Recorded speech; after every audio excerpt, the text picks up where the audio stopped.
அஸ்ஸலாமு அலைக்கும் வரஹ்மத்துல்லாஹி வபரகாத்துஹு. கண்ணியமிக்க எல்லாம் அல்ல அல்லாஹ்வின் அடியார்களே,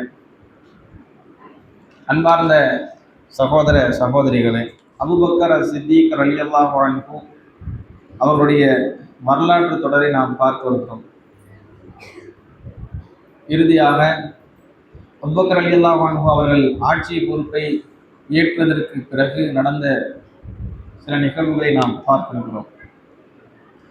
அதில் அலி ரலியல்லாஹு அன்ஹு அவர்கள் அபூபக்கர் ரலியல்லாஹு அன்ஹு அவர்களுக்கு பையத்து செய்யவில்லை என்ற செய்தியை நாம் பார்க்கிறோம். அபூபக்கர் ரலியல்லாஹு அன்ஹு அவர்கள் ஆட்சிக்கு வந்து ஒரு 6 மாதங்கள் கழித்து ஃபாத்திமா ரலியல்லாஹு அன்ஹா அவர்கள் மரணிக்கிறார்கள்.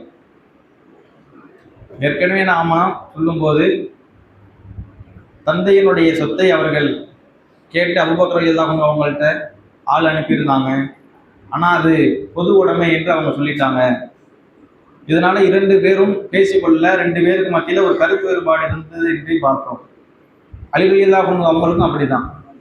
இப்போ ஃபாத்திமா ரலியல்லாஹு அன்ஹா அவங்க வந்து மரணித்தவுடன் அவங்களுடைய சொல்லுக்கு இணங்க அலி ரலியல்லாஹு அன்ஹு அவங்க என்ன செய்யறாங்கன்னா, இரவு நேரத்திலேயே ஃபாத்திமா ரலியல்லாஹு அன்ஹா அவங்கள வந்து அடக்கம் செஞ்சிடறாங்க.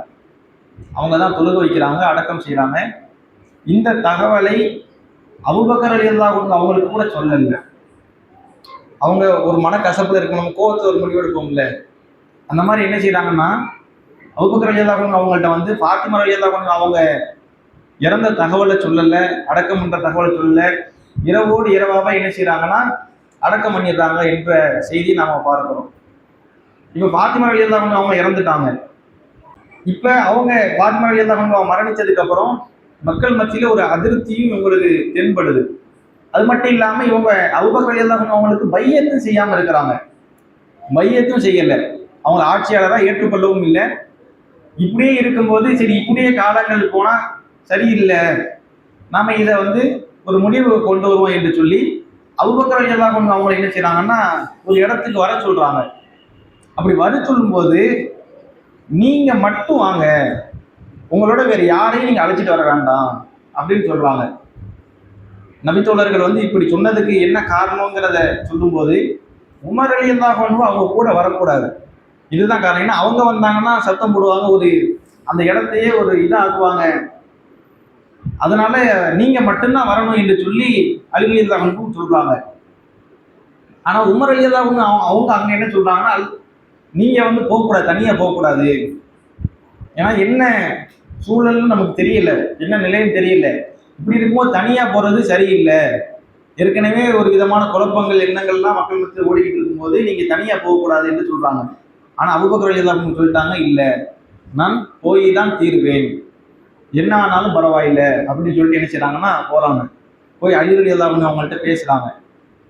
பேசும்போது என்ன நடந்துச்சு, நான் ஏன் இவ்வளவு நாள் உங்கள்கிட்ட பையத்து செய்யல, பையத்து செய்யாமல் இருந்ததுக்கு என்ன காரணம் என்பதையெல்லாம் சொல்றாங்க.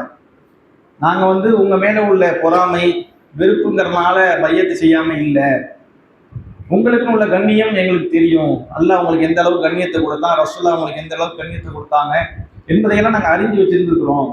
இருந்தாலும் நீங்க அந்த ஆட்சி பொறுப்பை தேர்வு செய்யும் போது எங்களை அழைக்கல, எங்கள்கிட்ட ஒரு ஆலோசனை செய்யல. நாங்க வந்து எங்களுக்கும் அதுல பங்கு இருக்கு என்ற ஒரு எண்ணத்தோடு இருந்தோம். எங்களுக்கு உரிமை இருக்குதானே, அந்த ஆட்சியில் எங்களுக்கு உரிமை இருக்குதானுங்கிற ஒரு எண்ணம் எங்களுக்கு இருந்துச்சே தவிர நீங்க ஆட்சிக்கு வரக்கூடாதுங்கிற ஒரு எண்ணம் எங்களுக்கு கிடையாது.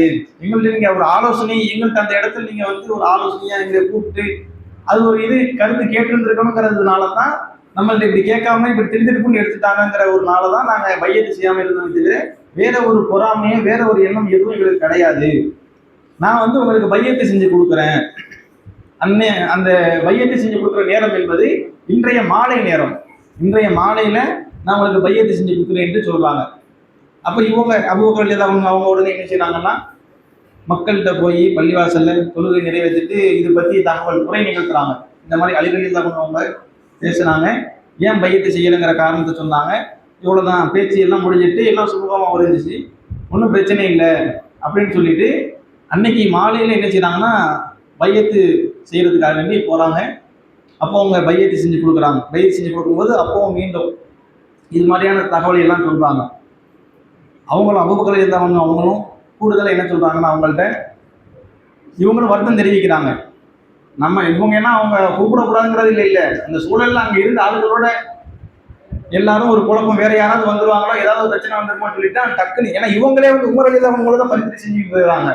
டக்குன்னு இவங்கள உள்ள இழுத்து நாங்க அபூபக்கருக்கு அப்படின்னு சொல்லி பையத்து நடந்துருச்சு, ஒரு திருத்திருப்பு நடந்துருச்சு தான். ஆனா அதுக்கு என்ன காரணம், பிரச்சனை வரக்கூடாதுங்கிறது தான். ஒரு குழப்பம் வந்துடக்கூடாது, ஒரு புரட்சி ஏற்பட்டுறக்கூடாது, இஸ்லாமிய ஆட்சிக்கு ஒரு பெரும் பாதிப்பு வந்துடக்கூடாதுங்கிறது தான். அப்ப அதனால இவங்க என்ன செய்யறாங்க, தன் பக்கத்துல உள்ள தவறை உணர்ந்து நான் உங்களுக்கு மன்னிப்பு கேட்கிறேன், பொது மன்னிப்பு கேட்கிறேன் அப்படிங்கிற மாதிரி இவங்களும் சொல்றாங்க. அல்லாஹ்வுடைய ஸல்லல்லாஹு அலைஹி வஸல்லம் அவங்களுடைய குடும்பத்துக்கு நான் இப்போ வரைக்கும் எந்த ஒன்றையும் தர மறுத்தது கிடையாது. என் குடும்பத்தை விட நான் அவங்க குடும்பத்துக்கு தான் முன்னுரிமை முக்கியத்துவம் கொடுத்து ரசூலுல்லாஹ் அவங்க குடும்பத்தாருக்கு என்னெல்லாம் செஞ்சு வந்தாங்களோ அதை இப்போ வரைக்கும் நான் செஞ்சு வந்து கொண்டிருக்கேன். அதுல எதையும் நான் மறுக்கல, எதுவும் நான் அவங்க கண்ணிய குறைவும் செய்யல அப்படிங்கிற அந்த விஷயத்தையும் சொல்றாங்க. அல்லாஹ்வுடைய கிருபையால என்ன செய்யுது, அந்த நேரத்துல இந்த பேச்சுவார்த்தை சுமூகமா முடியுது. அலி ரலியல்லாஹு அன்ஹு அவங்க பையத்து செய்யறாங்க, ஜுபைர் ரலியல்லாஹு அன்ஹு அவங்களும் பையத்து செய்யறாங்க. அவங்களும் பையத்து செய்யாம தான் இருந்தாங்க.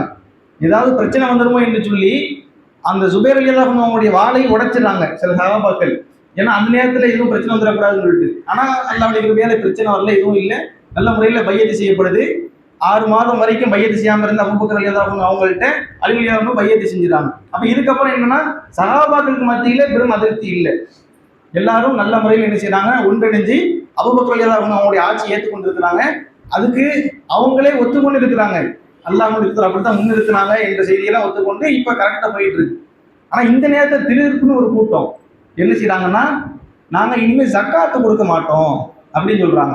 ரசூலுல்லாஹ் காலத்துல முஸ்லிம்களா இருந்தவங்க, ரசூலுல்லாஹ்ட்ட ஜக்காத்தை கொடுத்தவங்க, இனிமே நாங்க ஜக்காத்து கொடுக்க மாட்டோம், ஜக்காத்தை வந்து ரசூலுல்லாஹ்ட்ட தான் கொடுக்கணும்னு இருக்கு, நபியை நீங்க எடுங்கன்னு இருக்கு, இப்பதான் நபி இல்லை இல்ல அப்படியே ஜக்காத்து கொடுக்கணும், அதனால நாங்க இன்னும் ஜக்காத்து கொடுக்க மாட்டோம் என்று ஒரு குரூப் கிளம்புறாங்க. இப்ப அபூபக்கர் ரலியல்லாஹு அன்ஹு பாக்குறாங்க, ஜக்காத்து கொடுக்க மாட்டேன்னு சொல்றாங்க, இது என்ன? ஏன்னா இஸ்லாத்தினுடைய கடமைகள் என்பது 5, அந்த 5 கடமைகளை மறுப்பது என்பது இஸ்லாத்தையே சிதைக்கிறதுக்கு சமம்.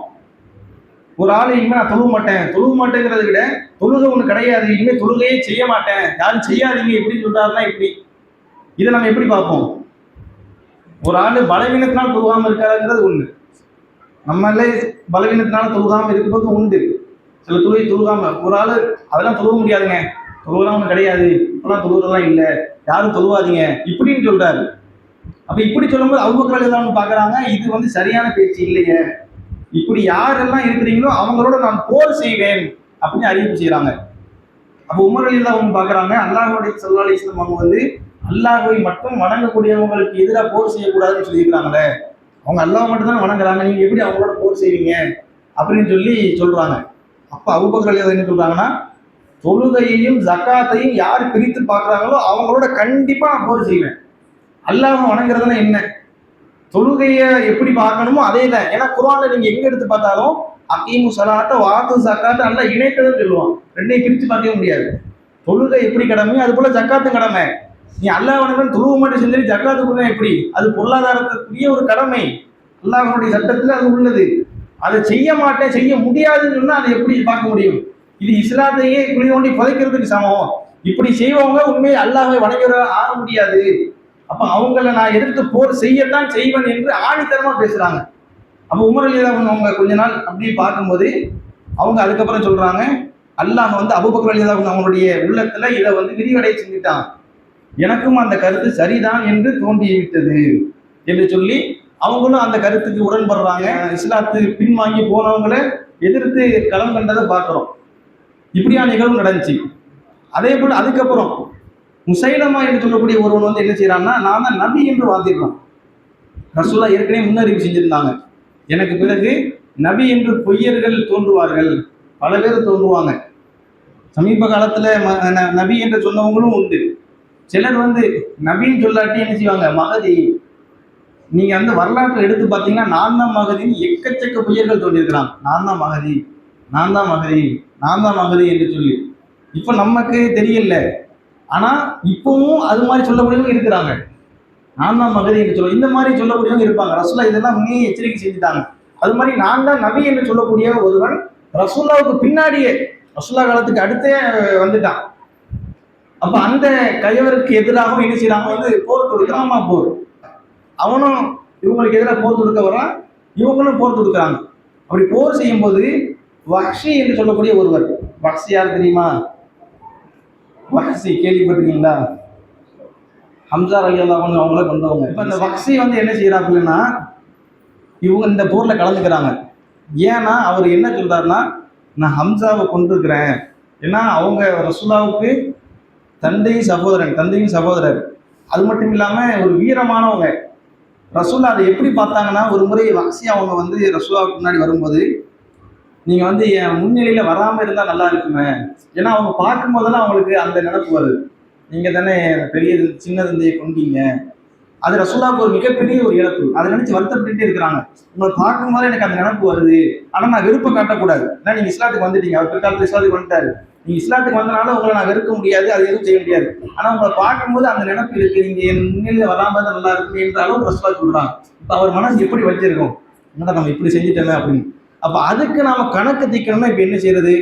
இந்த முசைலமா என்று தன்னை நபி என்று வாதிடுறானா இல்லையா, அவனை நம்ம கொள்ளுவோம் அப்படிங்கிற குறிக்கோள்ல என்ன செய்யறாங்கன்னா, இவங்க இந்த போர்ல கலந்துக்கிறாங்க. எந்த ஈட்டியால் குத்துனாங்களோ அதே ஈட்டியை வச்சு அவனை வந்து என்ன செய்யறாங்கன்னா தாக்குறாங்க.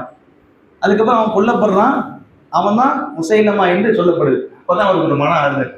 நாம அவருக்கு ஒரு ஆசுவாசம் அடையும்ல, நாம அதுக்கான ஒரு பரிகாரத்தை தேடிட்டோம் என்று அவரா நினைச்சுக்கிறார். நம்ம செஞ்ச ஒரு தப்புக்கு ஒரு பிராயச்சமா இஸ்லாத்துக்கு வந்தாலே பாவம் மன்னிக்கப்பட்டுரும்.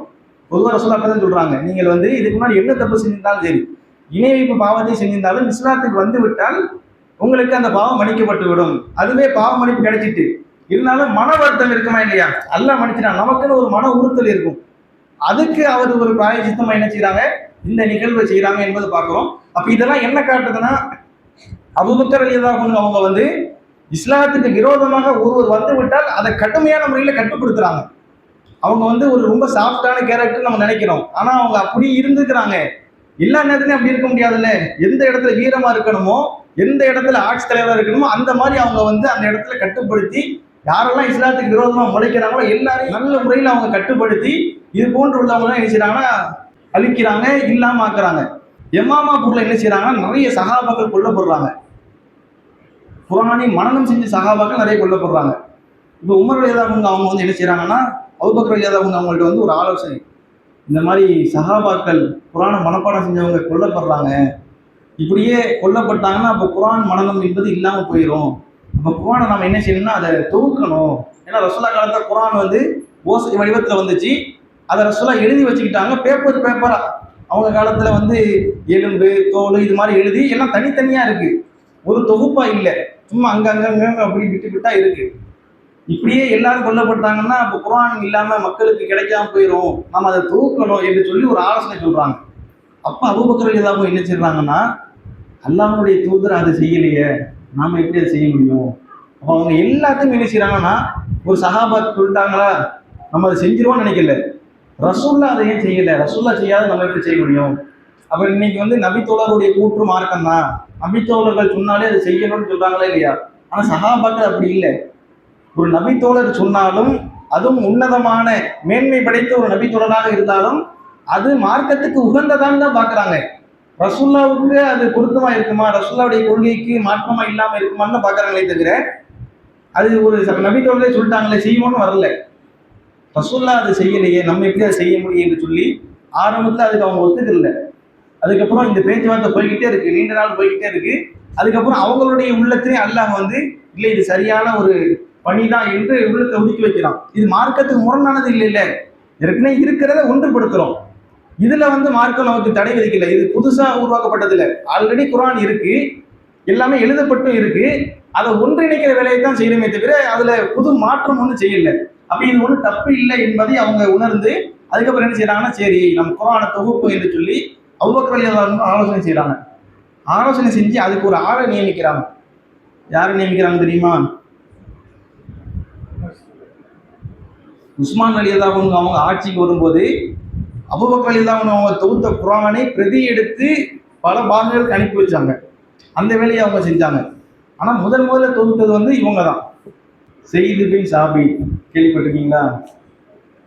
ஸெய்து பின் சாபித் அப்படின்னு சொல்லக்கூடிய ஒரு இளைஞர். பொதுவாக நாம் ஒரு வேலை கொடுக்குறோம்னா யார்கிட்ட கொடுப்போம்? பெரிய ஆளை பார்த்து தான் கொடுப்போம், வயசை பார்ப்போம், இதை பார்ப்போம். ஆனால் அவங்க என்ன செய்கிறாங்கன்னா ஒரு இளைஞர்கிட்ட இந்த வேலையை கொடுக்குறாங்க.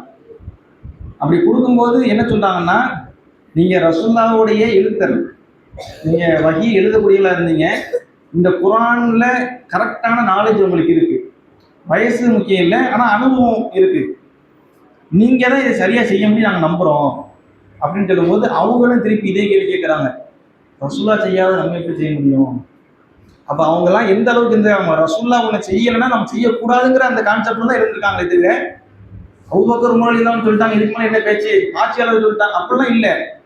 சரியா இப்படி செய்யறது சரியா, மார்க் அதை அனுமதிக்குதா அப்படின்னு தான் பார்க்குறாங்க.